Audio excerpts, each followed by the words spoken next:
Hey, this is Nick. I am in the very crowded Hasbro booth. We're going to be taking a look at some first-time showings of characters that have been previously revealed as well. So, Indy fans, we have our look at the upcoming characters that have just been released. You start seeing them in Target stores, or they're coming out very, very soon. And you can see them here, the first wave with the build and arc. Arc looks great. A lot of great detail on there, great coloring. You can see the multiple hands here included with the Indy. And, of course, our Marion with the monkey, and then our Major Tot with that great melty face. So looking really great here all together in this line.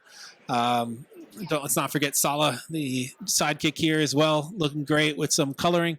And even Belloc with his ceremonial robes and his little medallion set with a lot of detail on that. So hopefully we get a chance to look at those closer, but they're looking really great right now. Here's a look at the second wave of characters announced with some exclusives, including that Map Room Indy.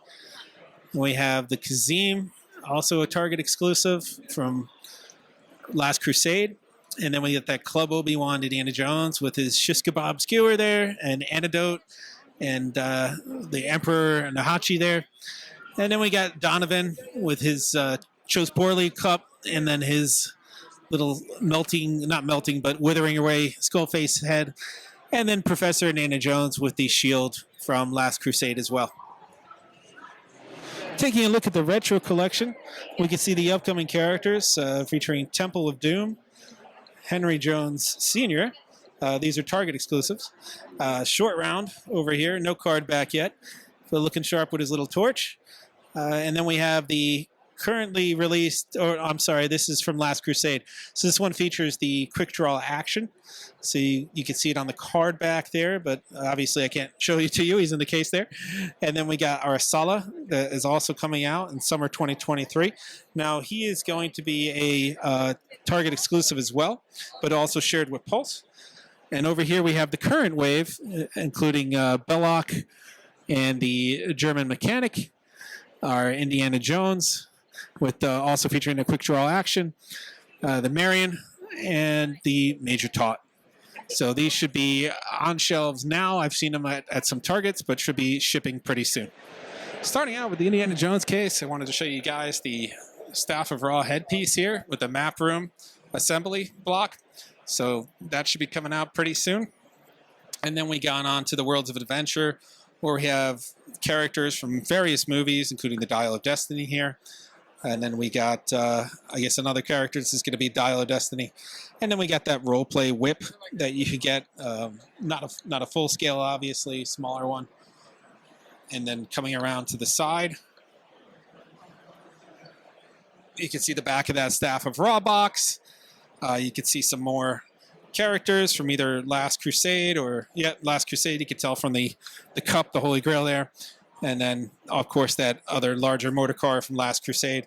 And then Indy in the 12-inch size as well with the electronics and the sound effects. Hey, everyone. I got Patrick and Chris here from the Indiana Jones team. We're going to be talking about some of the reveals and some of the details on the series.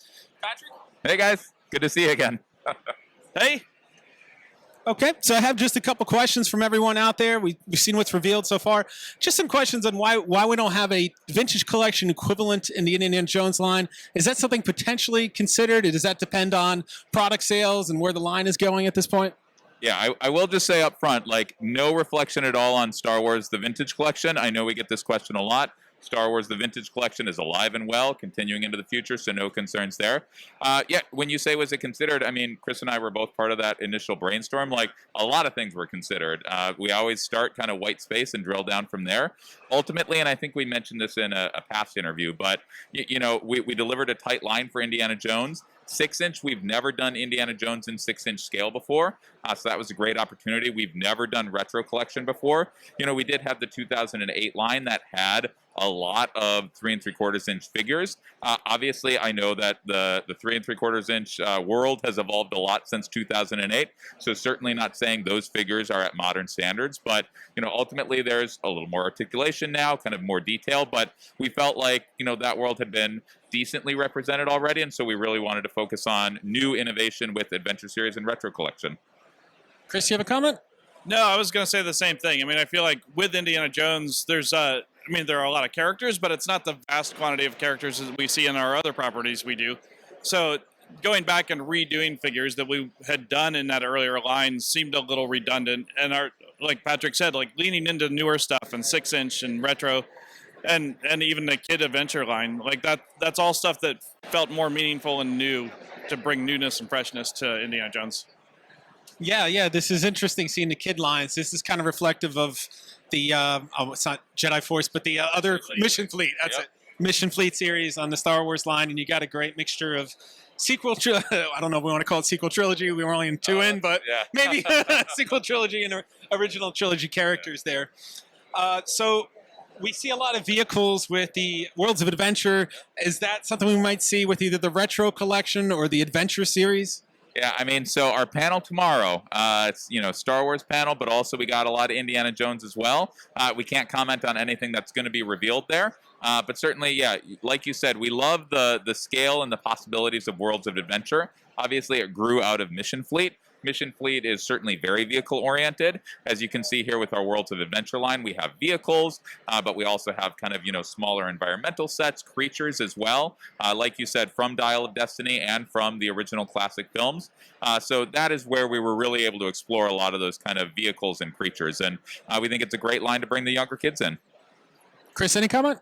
No, I mean, I love working on the vehicle stuff. Like along with all of it, the vehicles are an extra kind of different challenge and an extra special bit of fun. So yeah, the Worlds of Adventure figures are the place that we've been playing with that. So Great. So with the Build-A-Series, we've seen that with Wave 1, we get that great, incredible arc, and we've had sort of a second wave, mostly exclusive announced, but haven't seen any more buildable elements. Is that something we're going to see more in the mainline elements, or is there a selective process to when you guys are going to involve a Build-A-Series? Well, it's part of what we're doing with Indiana Jones. So come to the panel tomorrow, find out more. Yeah, I think we said in PulseCon, like, mainline waves will have build-as, so that is a feature of it. That won't be the last artifact. We can say that much. Excellent. Definitely looking forward to more of those. So with the last question here, with the Star Wars, we have a premium roleplay Force FX Elite, and we've seen some roleplay come out in Indiana Jones, but wondering if maybe we might get some premium roleplay in the form of a whip or some other things, maybe the Fortune and Glory line or something like that. Is that something being considered, or maybe we'll see at a future panel? Well, we want to see where this thing goes. So I think this is a great piece as a starter. And like Patrick said, we can't comment on things we haven't revealed yet. So just stay tuned. It is part of Indy, and Indy's kind of artifact driven. So. And that is an awesome item. Like, we were excited it's at a much, it's at a much more attainable price point than our premium roleplay in Star Wars.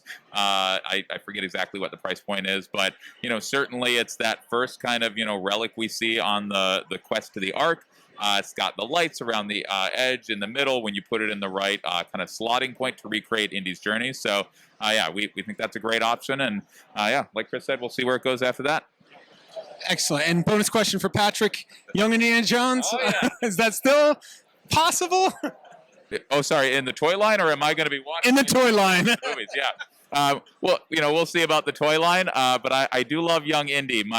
When we found out we were going to be working on this, my wife lovingly watched through the entire Young Indiana Jones Chronicles, or the Adventures of Young Indiana Jones, and then all the movies we were kind of working up. I propose that we do it again now, leading up to Dial of Destiny. She politely declined, but yeah, Corey Carrier, Sean Patrick Flannery. I think I can set some news now here. We won't be having a Helen Seymour figure coming anytime soon, but we'll see what the future holds other than that. Excellent. Well, thank you guys for taking the time to speak with us today, and looking forward to the panel. Amazing stuff is starting to hit shelves right now, so definitely check that out if you can. Tune back. We'll have more coverage, including all the reveals as they come out in the panel tomorrow. So that's all for now. Thank you guys again, and we look forward to more indie news. Awesome. Thanks, guys. Thanks.